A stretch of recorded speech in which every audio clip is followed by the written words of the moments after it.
Marketing mix सुनने में कुछ अलग ही लग रहा है यार। सोच लो क्या पढ़ाने लग गया। बट यार आपको हल्का सा इन्फॉर्मेशन नहीं मालूम है मार्केटिंग मिक्स के बारे में, तो मैं आपको छोटा सा ना एक हिस्ट्री दे देता हूँ मार्केटिंग मिक्स कब इस्तेमाल किया जाता है। अभी मजा आएगा ना भिड़ो। तो अगर आपको एसटीपी मालूम है यानी सेगमेंटेशन टारगेटिंग पोजीशनिंग अगर आपको मालूम है, उसके बाद हमें मार्केटिंग मिक्स का इस्तेमाल करना होता है। अच्छा, हमको सिखा रिया। मार्केटिंग मिक्स होता क्या हुआ है, नाम में ही आपको समझ आ रहा है मार्केटिंग। यहाँ भी जहां पर अगर आप इसे डिस्ट्रीब्यूट करोगे यानी नाम को काटोगे तो मार्केट का मतलब होता है जहां बाइंग और सेलिंग होता है। मिक्स मतलब आपको कई सारे चीजों का मिश्रण करना है। अब यहाँ पर ऐसा कोई भी आप एक मार्केट में क्या मिलेगा, आपको कोई गुड मिलेगा या सर्विस में नहीं, यानी कि आपको प्रोडक्ट मिलेगा या तो कोई सर्विस मिलेगा। प्रोडक्ट का मतलब आप शैम्पू ले लो, साबुन ले लो, टैंजेबल एसेट जो हम छू सकते हैं। अब सर्विस ऐसी चीजें होती हैं जिसे हम बस महसूस करा जा सकता है या हम उस चीज के लिए उनको पैसा देते हैं। फॉर एग्जाम्पल अगर देखा जाए तो उबर हो गया, ओला हो गया, या आप अर्बन क्लैब की बात करते हो, यहाँ पे हम क्या करते हैं उनसे सर्विस लेते हैं, हम उनका प्रोडक्ट नहीं ले लेते हैं। अब ओला में आप कार तो खरीद के घर में रख नहीं सकते, तो यहाँ पे आपको मैटर करता है कि आपका जो सर्विस इंडस्ट्री है या आपका प्रोडक्ट इंडस्ट्री है। बट अभी के इस्तेमाल से यानी कि जो मार्केटिंग मिक्स के जो थ्योरी बाहर आ रहे हैं वो बेसिकली सारी चीजों के लिए सेम नहीं होता। प्रोडक्ट के बेस पर ये थ्योरी बनाया गया था मार्केटिंग मिक्स। अब यहाँ पर मार्केटिंग मिक्स का जो अंदर आता है वो है 4 पीस। अब आप बोलोगे यार 4 पीस नहीं 7 पीस है, ऐसे देखा जाए तो कई और पीस भी निकल के आते हैं। बट बेसिकली अगर किसी भी प्राइमरी यानी कि कोई इनिशियल स्टेज पे अगर अपने प्रोडक्ट को लॉन्च कर रहा है मार्केटिंग में, या आप मार्केट में लॉन्च करना चाहते हो, तो पहले आप इन चीजों पे पहले ध्यान दीजिए। तो अब ऐसा कोई है नहीं, ये कोई बहुत इंपॉर्टेंट रोल प्ले करता है। आप यहाँ पे आपके प्रोडक्ट की औकात पता चल जाएगी। यानी ये औकात इसलिए शब्द यूज कर रहा हूँ क्योंकि देखो मार्केटिंग में अपना प्रोडक्ट रखना यानी मार्केट में अपना प्रोडक्ट बहुत टाइम तक प्रॉफिटेबल बनाना बहुत मुश्किल की बात है। आपको यहाँ पे कई सारी चीजों को आपको समझना पड़ेगा, कई सालों के रिसर्च आपको काम आते हैं। आपको एक एक छोटा छोटा प्रोडक्शन जो भी आप अपने लाइफ में करोगे प्रोडक्ट को रिलेटेड, आपको बहुत ही ध्यान से सोच समझ के करना होता है। तो यहाँ पे सबसे पहले अगर प्रोडक्ट मिक्स की बात करें तो आपको यहाँ पे 4 देखने के लिए मिलता है कि प्रोडक्ट हो गया, प्राइस, प्लेस, प्रमोशन। अब यहाँ पर अगर लोगों को सबसे ज्यादा एक्साइटमेंट होता है प्रमोशन को लेके, क्योंकि यार प्रमोशन पूरा विजुअलाइजेशन होता है। आजकल की जो युवा पीढ़ी जो है प्रमोशन को लेके बहुत ही वो रहती है, डिजिटल करना है, मेरे को इन्फ्लुएंसर बनना है, क्या क्या यार। तो यहाँ पर जो प्रमोशन है लोगों को लगता है यही है जिसे मार्केटिंग कहा जाता है। बट मार्केटिंग में कई सारी चीजें आते हैं, कई सारे कॉन्सेप्ट आते हैं, तो कोई बहुत बड़ा वास्ट सब्जेक्ट है। तो यार हम आपको हेल्प करेंगे ऐसे कुछ वीडियोस लाने के लिए। आपको जो भी आपका प्रॉब्लम है या आप किसी पर्टिकुलर टॉपिक पे चाहिए तो आप कमेंट कर दीजिए, हम लोग उस पर मेहनत करके आपके ऊपर वीडियो लाने की कोशिश करेंगे। तो अभी बेसिक हम पहले टॉपिक्स कवर कर रहे हैं, प्लेलिस्ट पे आप देख सकते हो। तो मार्केटिंग मिक्स का आपको समझ आ गया कि ये 4 है। इसे आप 4 पीस भी कहा जाता है, यानी आप देख सकते हो जो पहले अक्षर है वो पूरे पीस है, इसलिए इसने 4 पीस करके रखा हो। बट आपको ऐसे याद करने की जरूरत नहीं है, आप इन्हें चारों को अपने माइंड में सेट कर लीजिए। आप कभी भी अपने प्रोडक्ट को लॉन्च करोगे इन फ्यूचर, यार करो यार, बिजनेसमैन तो बनना ही बनना है। अगर आप किसी कंपनी के लिए भी काम करते हो तो ये 4 पीस कहीं ना कहीं काम आएंगे आपको स्टार्टिंग में मैंने बोला था जब अगर सेगमेंटेशन टारगेटिंग पोजीशनिंग जब हो जाता है एक प्रोडक्ट को लेके तब हमें ये 4 पी का इस्तेमाल होता है। अब एसटीपी अगर आपको नहीं आता है, छोटा सा इन्फॉर्मेशन देता हूँ, यानी कि हम पॉपुलेशन में से एक सैंपल हम कलेक्ट किया जाता है, उस सैंपल को हम बहुत ही मुश्किल से टारगेट किया जाता है और उसके लिए हम कॉम्पिटिटर से थोड़ा सा डिफरेंट हो जाए कि हमारा प्रोडक्ट बिके। उसके बाद ये 4 पीस बहुत इंपॉर्टेंट रोल प्ले करते हैं। अब एक एक को समझते हैं होता क्या है, टाइम वेस्ट नहीं करना चाहता, सिंपल सी बात है। तो प्रोडक्ट की बात करते हैं। आपके प्रोडक्ट को भेजने से पहले आपको पहले अपने प्रोडक्ट से यह सवाल पूछना है क्या वो कितने रुपए में, यानी कि क्या आपका प्रोडक्ट कितना वर्थ इट है। सेकंड क्वेश्चन आपको पूछना है कि वो कौन सा प्रॉब्लम सॉल्व कर रहा है, और आपको पूछना है कि ये वो प्रोडक्ट चाहिए, क्यों चाहिए, किसके लिए चाहिए। आपको ये सारे क्वेश्चन आपको अपने प्रोडक्ट से पता लगाना पड़ेगा। अगर आपको देखो बेचने से पहले आपको ये समझना है कि आपका प्रोडक्ट क्यों लेगा कोई, ठीक है। आपको ऐसे कस्टमर बनना है, पहले आपको समझना है कि मेरा प्रोडक्ट बहुत इंपॉर्टेंट रोल प्ले करता है कि नहीं। अब यहाँ पे कई लोग बोलेंगे आप मेरे को मीनिंग क्यों नहीं दे रहे हो, डेफिनेशन क्यों नहीं दे रहे हो। तो देखो सिंपल सी बात है, यहाँ पे मैं आपको बस मतलब समझा रहा हूँ। मीनिंग के लिए आप गूगल में जाओ, अरे गूगल में क्या बस टाइप करो, आपको भर भर के इन्फॉर्मेशन मिल जाता है। रटना है तो रट लो वहां से, बट कॉन्सेप्ट अगर क्लियर हो जाता है ना आपको, तो ये लाइफ में आपको कहीं भी काम आ जाएगा। तो प्रोडक्ट का मतलब आप समझ लो। आपको ये 4 क्वेश्चन याद रखना है। अगर मैं कस्टमर हूँ तो मैं ये सामान क्यों लूंगा, आपको आपको ये चीज समझ लिया आपने और आपने प्रोडक्ट वैसी तरह डिजाइन किया है, आपका प्रोडक्ट बिकेगा ही बिकेगा। लिख के ले लो अगर आपने एज ए कस्टमर समझ के रखा हुआ है कि हाँ मेरा प्रोडक्ट। अब ये नहीं कि आपको हमेशा ना पॉजिटिव रखना है, थोड़ा नेगेटिव थॉट रखना पड़ेगा कि हाँ मेरा प्रोडक्ट अगर नहीं बिका, क्यों नहीं बिक रहा है, आपको ये सारी चीजें आपको पता लगाना पड़ेगा, डीप रिसर्च करना पड़ेगा। बट बेसिकली अगर आपको प्रोडक्ट को निकालना है तो आपको ये क्वेश्चन पहले पूछनी है जो मैं आपको स्क्रीन पे दिखा रहा हूँ कि is this product truly worth it, या वो प्रोडक्ट वर्थ इट है कि नहीं।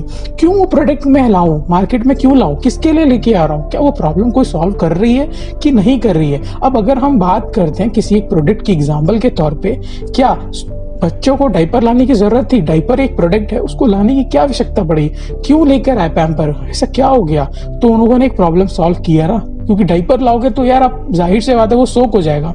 आप किसी को, आपको ऑल ओवर आपको इन्फॉर्मेशन होना चाहिए, डायपर से लेके आपको विस्पर की बात करें, या हम फेयर एंड लवली की बात करें, या हम किसी साबुन की बात करें, या हम पेन की बात करें, या पेंसिल की बात करें, या हम नमक की बात करें, आपको सारे प्रोडक्ट की इन्फॉर्मेशन होनी चाहिए। अगर आप मार्केटिंग एज अ मेजर या कहीं भी आप अपने मार्केटिंग पढ़ना चाहते हो या मार्केटिंग में आप कब्जा करना चाहते हो, यार मार्केटिंग बहुत बड़ा है। तो अगर आपको एक्साइटमेंट आएगा जब आप अंदर अंदर जाओगे तो जैसे प्रोडक्ट हो गया, प्राइस में भी वही सीन होता है कि आप उस प्रोडक्ट के प्राइस कैसे रखते हो, कॉम्पिटिटर से थोड़ा सा डिफरेंट रखना चाहते हो कि नहीं। आपका जो प्राइस है आप कितना चार्ज करोगे, अपने गुड प्रोडक्ट पे कितना प्राइस सेट करोगे। जो प्राइस के जो मौका प्राइस है तो वो अलग अलग आपको देखना पड़ता है। आपके जितनी भी मतलब आपको ये देखना है ना कि आपका कुछ प्रॉफिट तो बन ही रहा होगा। देखो सिंपल सी बात है, प्राइस तो आप अपना प्रॉफिट देकर ही लगाओगे, ये तो सोचने की जरूरत ही नहीं है। पर आपको ये देखना है कि वो प्राइस रियली मतलब वर्थ इट रहेगा कि नहीं। देखो कहीं ना कहीं चारों को मिक्स करना ही करना है। अब आप बोलोगे तो प्रोडक्ट को प्राइस में मिक्स कर रहा है, प्राइस को प्रोडक्ट में मिक्स कर रहा है, मिक्स करना है। देखो यूनिवर्सल सोचो यार, थोड़ा मतलब समझ पूरा ना कॉन्सेप्ट को एक लेके घूमो, अलग अलग कॉन्सेप्ट करके घूमने की कोई फायदा नहीं। तो प्राइस आपको ऐसे सेट करना है आपका प्रोडक्ट लोग ले। अगर आपका मोनोपोली है तो यार सोने पे सुहागा है, बट अगर कॉम्पिटिटर यानी कि भरे पड़े हैं मार्केट में तो फिर आपको बहुत ही सोच समझ के देखना है कि हाँ कॉम्पिटिटर का रेट अगर 12 रुपये है तो यार अगर मैं 15 रुपये में बेचूंगा तो क्या वो वर्थ इट है, लोग लेंगे।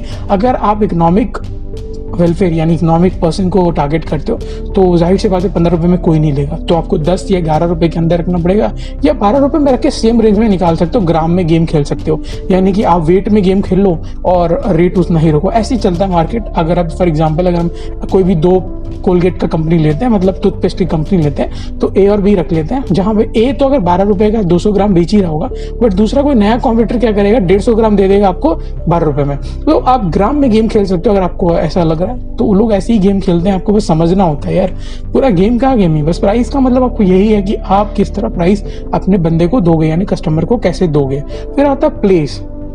देखो यार प्रोडक्ट आपके पास है, प्राइस भी सेट कर दिया है, बट लोगों के पास प्रोडक्ट जाएगा कैसे, कौन से वेबसाइट से जाएगा, क्या डिस्ट्रीब्यूशन चैनल है आपका, क्या आपने जो डिस्ट्रीब्यूशन चैनल है बीच में इंटरमीडिएटरीज बैठे हैं कि नहीं, like wholesaler, retailer, agent and brokers बैठे हैं कि नहीं, पैसा वो ज्यादा चार्ज तो नहीं कर रहे। क्या आपका जो सामान है अल्टीमेट जब कस्टमर के एंड तक पहुंच रहा है तो बीच में उसके कॉस्ट बढ़ तो नहीं जा रही है, कस्टमर तक एंड तक जाते जाते प्राइस का रेंज क्या हो रहा है, आपको ये सारे पता लगाना। इसी में क्या होता है, कई से प्रोडक्ट वाले क्या करते हैं, अपने जब भी आप होलसेलर को वो देंगे तो 10-20 रुपए कम करके देंगे। अब होलसेलर क्या करेगा, अपना 5 रुपए का मार्जिन ऐड करेगा, फिर रिटेलर को दे देगा, फिर रिटेलर अपना 5 रुपए का मार्जिन करके कस्टमर को दे देगा। तो कस्टमर के हाथ में जब तक आता है तो वो एमआरपी जो रेट जो प्रिंटेड होता है वो उसी में आता है। अब यहाँ पे क्या होता है ना, कई अदर भी है जो क्या होता है ना प्राइस एक्स्ट्रा चार्ज करने लग जाते हैं, बट यार उनको तो रहने दो, वो तो मार्केट में है ही नहीं, पता नहीं वो अलग ही लेवल का गेम खेलते हैं। बट यहाँ पर आपको ये समझना है कि आपका डिस्ट्रीब्यूशन चैनल कैसा है, अगर आपका डिस्ट्रीब्यूशन चैनल राइट वे में जा रहा है कि नहीं, बीच में कहीं फेक हो सकता है कि नहीं, आपको ये भी पता लगाना पड़ता है। कभी कभी क्या होता है ना, इन बिटवीन से कोई मीडिएटर क्या करता है, आपको ओरिजिनल प्रोडक्ट को साइड करके अपना फेक प्रोडक्ट लगा लेता है। अब ये सारी चीजें कहाँ देखने के लिए मिलते हैं, बहुत सारे सप्लीमेंट के सारे में देखने के लिए मिलते हैं। जो फिटनेस के आपको पता होगा कि जो प्रोटीन्स होते हैं जब भी हम इंपोर्ट करवाया जाता है तो बीच में इंटरमीडिएट में कहीं ना कहीं हमें फेक देखने के लिए मिलते हैं, या हम किसी तरह के भी देखा जाए तो सप्लीमेंट्स में बहुत इजीली हमें फेक मिल जाता है मार्केट में भी, क्योंकि कहीं ना कहीं आप देखोगे तो एक बहुत बड़ा होल है डिस्ट्रीब्यूशन चैनल में। तो प्लेस भी मैटर करता है, आप कहाँ क्या बेच रहे हो। प्लस अगर कई सारे जो सिलेक्टिव डिस्ट्रीब्यूटर रखते हैं या बोलते हैं कि भाई मैं बस सिलेक्टेड दुकान में ही बेचूंगा, तो ये भी आपको देखना है कि हाँ मैं बस इस पर्टिकुलर दुकान में बेचना चाहता हूँ, मेरा खुद का ब्रांड है, मुझे इसी ब्रांड में बेचना है, मुझे और कहीं ब्रांड में नहीं बेचना है। तो ये भी आपको पता लगाना पड़ेगा कि हाँ कौन सा है, कहाँ बेचना है। आपका अल्टीमेट अटेंशन यहाँ पे मतलब क्या ना, मतलब अल्टीमेट आपको ये पता होना चाहिए कि आपका जो सामान है कहाँ बेचना है, मेरे को कस्टमर कहाँ से लेके जाएगा। कॉम्पिटिटर भी यहाँ पे बहुत इंपॉर्टेंट रोल प्ले करता है। कई सारे फैक्टर्स आते हैं यार। प्लेस बोले तो यार मैं बोलूँ तो 2 घंटे तक बात कर सकता हूँ, बट अल्टीमेट आपको मतलब समझ आ गया। प्लेस का मतलब आपका प्रोडक्ट ऐसी जगह प्लेस करो कस्टमर आके इजीली लेके जाए। अब आते हैं प्रमोशन। यार आप लोगों का फेवरेट, यार सबका फेवरेट है प्रमोशन। आपका प्रमोशन का एक अवेयरनेस ही मतलब समझ लो, अगर प्रमोशन कोई पूछता है तो आपको सीधा बोलना है ब्रांड अवेयरनेस। यानी कि ब्रांड अवेयरनेस क्या होता है ना, कि देखो आप सिंपल से आपने प्रोडक्ट लॉन्च कर दिया, दुकान में बेच लगा दिया, डिस्ट्रीब्यूशन चैनल में दबा के पैसा लगा दिया, अब लोगों को पता ही नहीं है कि यार तुम्हारा ये सामान है, इतने सारे फीचर्स के साथ आया है, तो फिर लोग लेगा क्यों भाई तुम्हारे, सिंपल सी बात है यार। तो आपको एक प्रमोशन क्रिएट करना होता है। प्रमोशन के अंदर आता है एड्स, डिजिटल मार्केटिंग, कई सारे एड्स के मतलब आप समझ लो प्रमोशन के अंदर कई सारे आते हैं। सेल्स एडवर्टाइजमेंट होता है, डायरेक्ट सेलिंग्स होता है, यानी घर पे जाके कोई बेचता है, या आप एड्स भेजो सोशल मीडिया प्लेटफॉर्म से। आपको जिस तरह आपको प्रमोशन करना है वैसे प्रमोशन किया जाता है। और आज टाइम पे सबसे ज़्यादा कस्टमर्स इसी के थ्रू अवेयरनेस क्रिएट किया जाता है। आज का डिजिटल मार्केटिंग बहुत ज़्यादा सुनने में आता है। अब यहाँ पर क्या है ना, आपको बस अल्टीमेट एक वर्ड में करना चाहता हूँ कि वो है ब्रांड मैसेज करना है, या आप ब्रांड अवेयरनेस करना है, या आप एक इमोशनल एड क्रिएट कीजिए, या आप कोई कैची टैगलाइन यूज कीजिए, या आप किसी तरह का भी एक ऐसा ना की पॉइंट, यानी एक बोलते हैं ना सिंबॉलिक चीज दिखाने की कोशिश कीजिए, ये लोगों को याद होगा कि समझ आ जाए। जैसे फॉर एग्जांपल पेप्सी का आप देख लो, या किसी का भी देख लो यार, अगर आप अजय देवगन का देख लो, पान मसाला का जब भी वो ऐड करता है उसके ऊपर मीम्स बनना शुरू हो गए। हालांकि मीम्स तो बने हुए हैं नो डाउट, बट प्रमोशन बहुत इजीली मिल रहा है उसको। ऐसे मूवीज के भी प्रमोशंस होते हैं, ऐसा नहीं कि बस ओनली प्रोडक्ट का कंपनी तो प्रमोशन हो, मूवीज के प्रमोशंस होते हैं, लोगों को इसके लिए पैसे दिए जाते हैं। कई सारे टाइप के आपको प्रमोशन देखने के लिए मिल जाएंगे। तो ये था एक छोटा सा कंक्लूजन पॉइंट मैं कर देता हूँ यहाँ पर, यानी एक क्लब कर देते हैं। तो अगर आप एक प्रोडक्ट लॉन्च कर रहे हो तो सबसे पहले आपको उस प्रोडक्ट का प्राइस देखना है कि प्राइस कितना मैं रखना चाहता हूँ अपना मार्जिन पकड़ के, क्या वो लोग लेने के लिए रेडी रहेंगे कि नहीं, आपका प्रोडक्ट रियली वर्थ इट है कि नहीं। उसके बाद कहाँ पे आपको बेचना है, और चौथा प्रमोशन कैसे करोगे। ये 4 चीज आप समझ लोगे ना तो आपका आधा काम हो चुका है, यानी आधा का आधा का। क्योंकि इसके बाद तो कई सारी चीजें हैं, एक बहुत बड़ा कॉन्सेप्ट होता है मार्केटिंग में। तो ये था प्रमोशन मार्केटिंग मिक्स, और प्रमोशन का तो आपको समझ आ ही होगा। और ये मार्केटिंग मिक्स था। वीडियो थोड़ी सी बड़ी बन गई है, बट मुझे थोड़ा डिटेल में बताना था, और भी कई सारे पॉइंट्स मैंने मिस किए होंगे। तो अगर आपके पास कुछ भी ज्ञान है तो आप कमेंट में बता दीजिए, और अगर यहाँ तक पसंद आता है तो आपको पता है क्या करना है, बस एक लाइक देना है। और मिलते हैं यार नेक्स्ट वाले में, नेक्स्ट में एक नए कॉन्सेप्ट लेके आएंगे।